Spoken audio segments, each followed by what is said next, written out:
أعوذ بالله من الشيطان الرجيم بسم الله الرحمن الرحيم السلام عليكم ورحمة الله وبركاته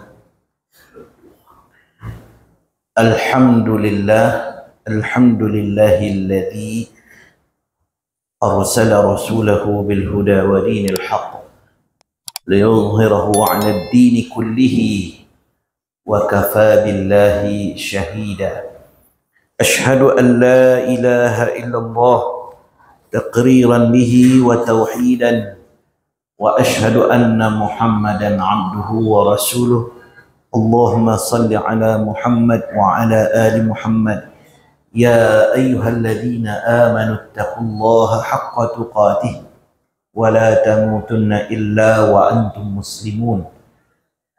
Bapak-bapak, ibu-ibu, saudara-saudaraku kaum muslimin, kaum muslimat, jamaah Musalla Al-Hidayah rahimani wa rahimakumullah. Kita lanjutkan kajian kitab Khawatirul Quraniyah masih dalam surah Al-Isra yang memfokuskan pembicaraan tentang panggilan-panggilan fitrah, yang mana ada beberapa hal yang sudah kita bentangkan. Yang pertama, perintah Allah untuk tidak mempersekutukan Allah, berbakti kepada orang tua. Kemudian ia menggunakan harta di pos-pos kebajikan, kemudian menjaga keseimbangan antara kebakhilan dan sikap berlebihan. Kemudian panggilan fitrah berikutnya yang sudah kita bahas, yaitu jangan membunuh anak karena takut miskin. Ya, kemudian Allah melarang mendekati perbuatan zina. Jangan membunuh jiwa yang diharamkan oleh Allah Subhanahu wa taala. Kemudian jangan mendekati harta anak yatim. Kemudian Allah meminta atau mengamarkan kita agar menyempurnakan takaran apabila memberi atau membuat takaran.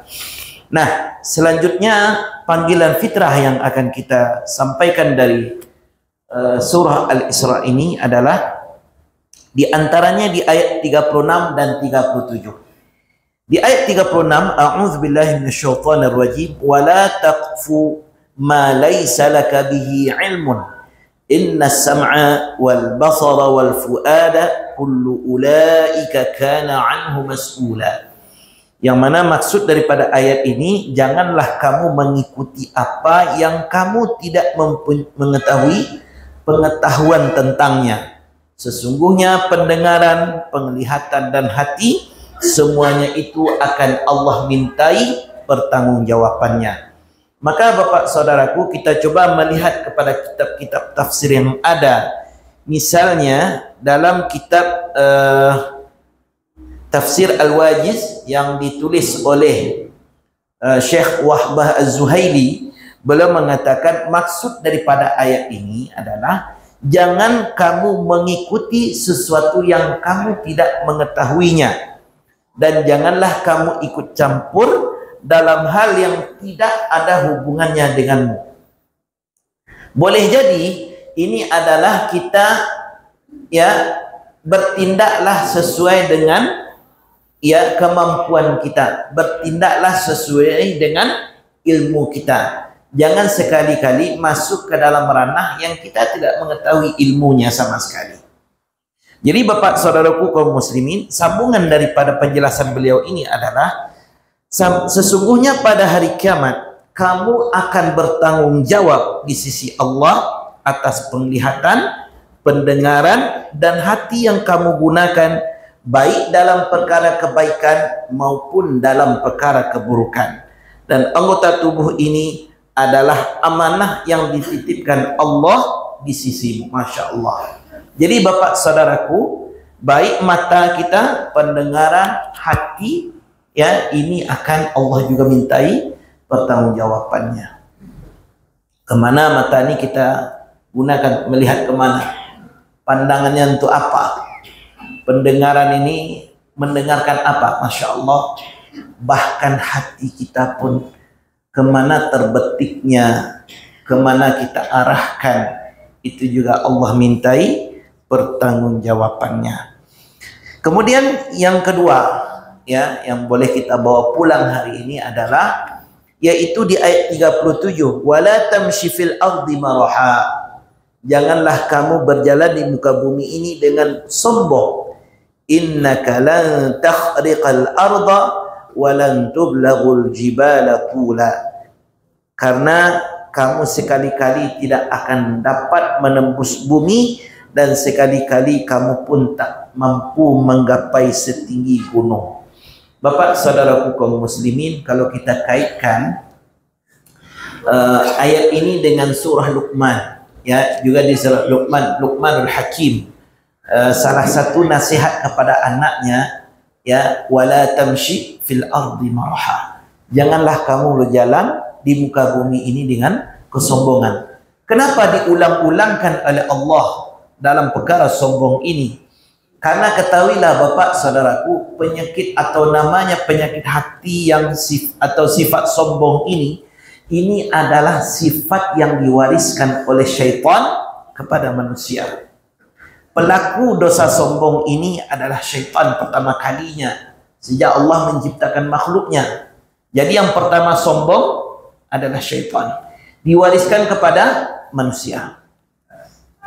Bapak saudaraku, ketika seseorang memiliki penyakit sombong ini, bahkan iblis pun yang pertama yang menjadi perintis dari dosa ini, langsung Allah jatuhkan, ya, sehina-hinanya derajatnya, ya. Allah hinakan sehina-hinanya. Buktinya dengan kesombongannya iblis diusir dari surga. Makanya Nabi SAW juga mengingatkan kita, ya, bahwa tidak akan masuk surga seseorang kalaupun ada kesombongan di dalam hatinya, walaupun sebesar biji zarrah. Jadi Bapak saudaraku kaum muslimin, sombong ini, ya, ini berarti sudah ada, ya, sifat yang melampaui batas. Karena apa? Sombong ini adalah pakaian Allah. Dan ini juga disampaikan di dalam Asmaul Husna, ya, nama Allah yang 99, ada namanya Al-Mutakabbir, yang maha menyombongkan diri. Maka ini adalah pakaian Allah, maka manusia atau mana-mana makhluk pun tidak pantas memakai pakaian Allah ini. Maka lawan atau obatnya daripada sombong ini adalah sifat tawadhu. Sifat tawadhu. Ketika kita memiliki satu kelebihan, ketahuilah itu semuanya datang dari Allah Subhanahu wa taala. Kalau dilihat bagaimana umat-umat terdahulu yang menyombongkan diri, pada akhirnya Allah binasakan. Lihat saja Fir'aun. Fir'aun dengan sombongnya, Allah ulang-ulang kisahnya di dalam Al-Quran. Ya, Allah ulang-ulang, sengaja Allah kisahkan berulang-ulang agar kita dapat mengambil pelajaran. Ya, tidak ada kemuliaan bagi orang yang menyombongkan dirinya. Bahkan di dalam Al-Quran, ya, Allah kisahkan kesombongan Fir'aun ini. Dia mengatakan, faqala ana rabbukumul a'la, aku ini adalah Tuhanmu yang maha tinggi. Ya, bahkan ketika Nabi Musa alaihissalam memberikan dakwah kepada Fir'aun ini, dia memandang dengan pandangan yang picik, dengan kesombongan. Apa yang dia katakan? Misalnya di dalam surah Az-Zukhruf ayat 51, alaysa li mulku Misra. Siapa Musa tuh? Narajo Mesir kan Aden. Itulah kalau bahasa kitanya. Ya. Wa hadhil anharu tajri min tahti. Dan sungai-sungai yang ada di Mesir ini mengalir di bawah kakiku. Afala tubsirun. Apakah kalian tidak melihatnya?